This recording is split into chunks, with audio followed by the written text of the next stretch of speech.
ሰላም የሐሜት ወዳጆች እንደምን ቆያችሁኝ? ዛሬም እንግዲህ በሌላ ቪዲዮ ተመልሰን ተገናኝተናል። ለዚህ ቻናል አዲስ ከሆናችሁ ሰብስክራይብ ማድረጋችሁን እንዳትረሱ። እስከ ቪዲዮ መጨረሻ ድረስ አብራችሁን ቆዩ። ቪዲዮ ከተመቻችሁ ላይክ፣ እንዲሁም ሀሳብ አስተያየታችሁን በኮሜንት ስፍራ ላይ አኖሩልን። ወደ ቪዲዮ እንግባ። ስሙ ግራም ይባላል።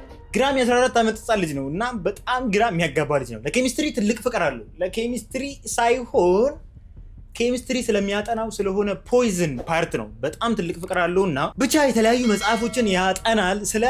ስለ መርዛማ ነገሮች የሆኑ ስለ ፖይዝን ነገሮች ብቻ ያጠናል ምናምን ነገር። ቤቱ ትምህርት ቤት ሲሄድ ኬሚስትሪ ላይ ስላሉት ስለ መርዛማ ፓርቶች ምናምን ነገር ያጠናል። ላይብራሪ ገብቶ ስለ መርዛማ መጽሐፎች ምናምን ነገር ያጠናል። ከዕለታት በአንዱ ቀን ግን ግራም ምን ያስባል? ስለ ፖይዝን ማጥናቴ ብቻ በቂማ አይደለም፣ የሆነ ፕራክቲካል ነገር አርግቼ መሞከር አለብኝ ምናምን የሚል ሀሳብ ይመጣለትና ብቻ ወደ ሎካል ኬሚስት ሰው ጋር ይሄድ እና እድሜውን 17 ነኝ ምናምን ነገር ብሎ ዋሽቶ ኬሚስቱን እንግዲህ አንዳንድ የተለያዩ ፖይዝን መስሪያዎችን ይጠይቀዋል። እናም ያለው የሆነ የትምህርት ቤት አሳይመንት ነው ምናምን ነገር ለዛ ፈልጓል ምናምን ነገር ብሎ በግድ ለምኖት ይቀበሏል። የተለያዩ መርዛማ ነገሮች ስማቸውን ፕሮናውንስ ለማድረግ ይከብዳል፣ ግን ይሄንን ብቻ የተለያዩ መርዝ መስሪያዎች ኬሚካሎችን ይጠይቀውና ይወስዳል ማለት ነው። ከዛ የሚፈልገው ነገር ሁላ ይሟላለታል። ሰዎችን መመረዝ ይጀምራል። ከማን ይጀምራል? ከክፍል ጓደኛው። ለክፍል ጓደኛው የሆነ ብስኩት ላይ ቀመም አድርግቶ ምናምን ነገር ይሰጠዋል። ልጁ በጣም ይታመማል ማለት ነው። በሱ ብቻ ግን አላቆመም። ወደ ቤት ይሄን ነገር ይዞት ይሄድና ቤተሰቦቹን እንዳለ ይመርዛቸዋል። የሚበሉት ምግብ ላይ ያደርግባቸዋል። የሚጠጡት መጠጥ ላይ፣ ሻያቸው ላይ፣ ቡናቸው ላይ እንዳለ እያደረገ ይመርዛቸዋል። ቤተሰቦቹ በተለያየ ጊዜ የተለያየ በሽታዎች ይይዛቸዋል።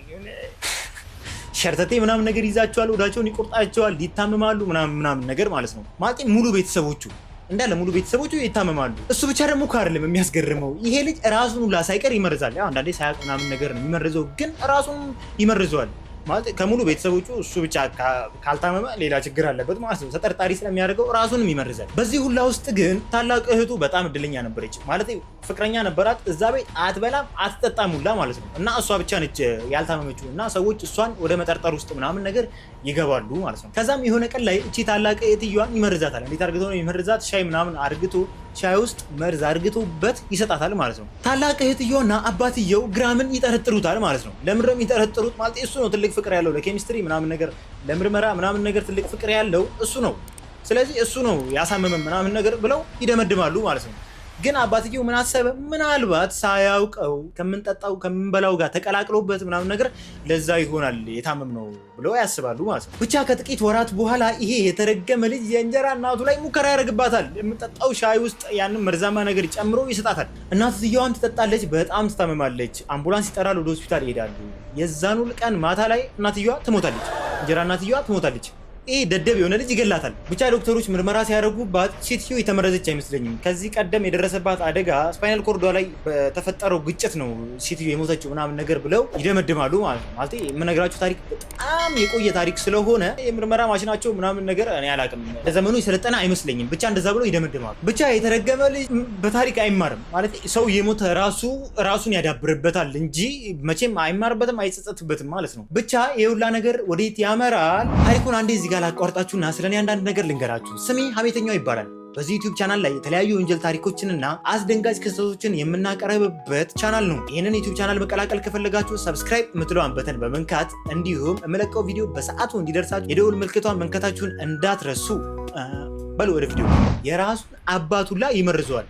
አባትየው በጣም ይታመማል፣ ሆስፒታል ይተኛል ምናምን ነገር። እናም እነሱ ቤት ውስጥ የሚፈጠረው ነገር ልጁን ተጠርጣሪ ያደርገዋል። አንደኛ የሚጠረጥረው ሰው ማን ነው? ትምህርት ቤት የሚያስተምረው ሳይንስ አስተማሪው ልጁን ይጠረጥረዋል። ማንም የማይኖርበት አጋጣሚ ሲፈጠርለት ወደ ክላስ ውስጥ ይገባና የሱን ጠረጴዛ ሲመረምረው የሚያገኘው ነገር በጣም ያስደነግጠዋል። ማለት የሚጽፍበት ዲያሪ ምናምን ላይ ይጽፋል ልጁ ነው ማለት እንትና እንደዚህ ገደልኩት፣ እንትና እንደዚህ የዚህን ያክል ደቂቃ ፈጀበት ምናምን ነገር የሚል የሆነ ዲያሪ ጽፏል። በዛ ላይ ደግሞ መርዞች ምናምን ነገር እዛ ጠረጴዛ ላይ ይገኛል። ከዛ ይሄን ሁላ ነገር ወዴት ይወስዷል? ወደ ርዕሰ መምህሩ ይወስዷል። ርዕሰ መምህሩ ከቤተሰቡ ዶክተር ጋር ያወራሉ። የቤተሰቡ ዶክተር ይሄ ነገር ሲሰማ በጣም ይደነግጥና ለፖሊሶች ብቻ ፖሊሶችም ግራምን በቁጥጥር ስር ያውሉትና ወደ ፖሊስ ጣቢያ ይወስዱታል። እናም በምንድነው የሚፈረድበት? አባቱን በመመረዝ እህቱን በመመረዝ እና የክፍል ጓደኛውን በመመረዝ ማለት ነው። ስለ እንጀራ እናቱ ምንም ነው የማያውቁት ማለት ነው። ብቻ ወዴት ይወስዱታል? ወደ አይምሮ ህሙማን ሆስፒታል ይወስዱታል። ማለት እስር ቤትም ነው በዛውም ሆስፒታልም ነው እንደማለት ነው። ብቻ እዛ ይወስዱታል። እዛም ከገቡት ሰዎች በጣም ህፃን የሆነው እሱ ነው ማለት እንኳን ደስ አላችሁ ነው የሚባለው። ይህ ተንከሲስ የሆነ ልጅ እዛም ገብቶ አይማርም ማለት ምንም ነው የማይማረው። እንዴት አርግቶ እንዳገኘ እርግጠኛ ባልሆንም ብቻ እንዳለ ቤቱን መርዞ ይጨርሳቸዋል። ሙሉ ሆስፒታሉን መርዞ ይጨርሰዋል ማለት ነርሶቹን ይመርዛቸዋል፣ አብሮት የታሰሩትን ሰዎች ይመርዛቸዋል፣ ጋርዶቹን ሁላ ሳይቀር ይመርዛቸዋል። እናም ሰዎች ቀስ በቀስ መሞት ይጀምራሉ። ውስጣቸው ልክ እንደ ሳይናይድ አይነት መርዝ እየፈጠረ ይገላቸዋል። ይሄ ነገር ልጁ ሲመለከት ምንም ደስ እያለው አይደለም። እዚህ ሆስፒታል ውስጥ መቆየት አይፈልግም። ብቻ የሆነ ታሪክ እየፈጠረ ያሳምናቸዋል። በጣም እንደተማረ በጣም እንደተስተካከለ ምናምን ነገር ያሳምናቸዋል። በስተመጨረሻም ከ8 ዓመት በኋላ ይሄ ነገር ይሰራለታል። እንደወጣ ቀጥታ ያደረገው ነገር ምንድነው? የሚያስፈልጉትን ማቴሪያሎች እንዳለ ገዛዝቶ ሰዎችን ወደ መመረዝ ነው የሚገባው። ማለት ምንም የሚማርጅ አይደለም። ብቻ ያረፈበት ሆቴል መቼስ ወደ ቤቱ ይመለሳል ብላችሁ አጠብቁም። የእንጀራ እናቱ እንደው ብቻ ያረፈበት ሆቴል ሰዎቹን እንዳለ ይመርዛቸዋል፣ ያሳምማቸዋል። በሆነ አጋጣሚ ተፈጥሮለትም የስራ እድል ያገኛል። በፎቶግራፊ የሆነ ድርጅት ይቀጥረዋል። እዛም ሲገባ ለረፍት ሰዓት ላይ የሚጠጡት ሻይ ውስጥ መርዝ እየጨመረ ሙሉ ሰራተኞችን እንዳለ ይመርዛቸዋል። እሱ ብቻ እኮ አይደለም የሚያስገርማችሁ፣ የገዛ አለቃውን ሁላ ሳይቀር ይመርዟል። ከዛ ወደ ሆስፒታል ይሄዳል፣ ምርመራ ይደረግበታል ምናምን ነገር። የአጋጣሚ ነገር ሆኖ ግን ከእጃቸው ያመልጣል። ይሄ ሰውዬ ይሞታል። ይሄ ደደብ የሆነ ልጅ የገዛ አለቃውን ሁላ ሳይቀር ይገለዋል። ከዛ ድርጅቱ ይህንን ሲመለከት ሌላ ማናጀር ይቀጥራል። ያንን ማናጀር ሁላ ሳይቀር ድጋሚ ይመርዟል። ከዛ በኋላ ወደ ሆስፒታል ይሄዳል። ሆስፒታል ውስጥ 2 ሳምንት ያክል ምርመራ ከተደረገበት በኋላ እሱም እንግዲህ ያመልጣቸዋል ከእጃቸው፣ እሱም ይሞታል። ሁለተኛ ማናጀር ይሄ ደደብ የሆነ ልጅ ይገላል ማለት ነው። ዶክተሮቹ ይህን ነገር ሲመለከቱ በጣም ግራ ነው የሚገባቸው። ማለት ኢቨን ማለት ነው እዛ የሚሰሩት ሰራተኞቹ ሁላ ሳይቀር ለምንድን ነው እየታመመን ያለ ነው ሲመስለኝ ተመርዘን ነው ምናምን ብለው ያስባሉ። ብቻ የሆነ ዶክተር ይጠሩና ሙሉ መስሪያ ቤቱን እንዲመረመር፣ የሚበሉትን የሚጠጡትን ምናምን እንዲመረመር ያደርጋሉ ማለት ነው። ሰውየው ሲመረምር ምንም አይነት ነገር አላገኘም። እየተመረዛችሁ አይመስለኝም ምናምን እያለ ይነግራቸዋል። ማለት እየተመረዛችሁ አይደለም ምናምን ብሎ ይነግራቸዋል። ይህን ነገር ሲሰማ ልጁ ማለት ተመርዘው ነው እንጂ የሚታይ ነገር ግልጽ አይደል እንዴ? ሁላችንም እየታመምን ነው፣ ሁላችንም እየተመረዝን ነው፣ 2 ማናጀራችንን በዚህ ዓመት በሞት አጥተናል ምናምን ነገር እያለ ማለት ራሱን እያጋለጠ ነው መሰለኝ። የልጅ አላቅለትም። ክሬዲቱን ማንም እንዲወስድበት አይፈልግም። እየተመረዝን ነው ምናምን፣ ሰው ሲመረዝ እንደዚህ ይፈጠራል፣ ይሄን ነገር ይፈጠራል ምናምን ነገር እያለ ይነግራቸዋል። ብቻ የተጠራው ዶክተር ግራም የሚባለው ልጅ ላይ አይኑን ይጥልበታል።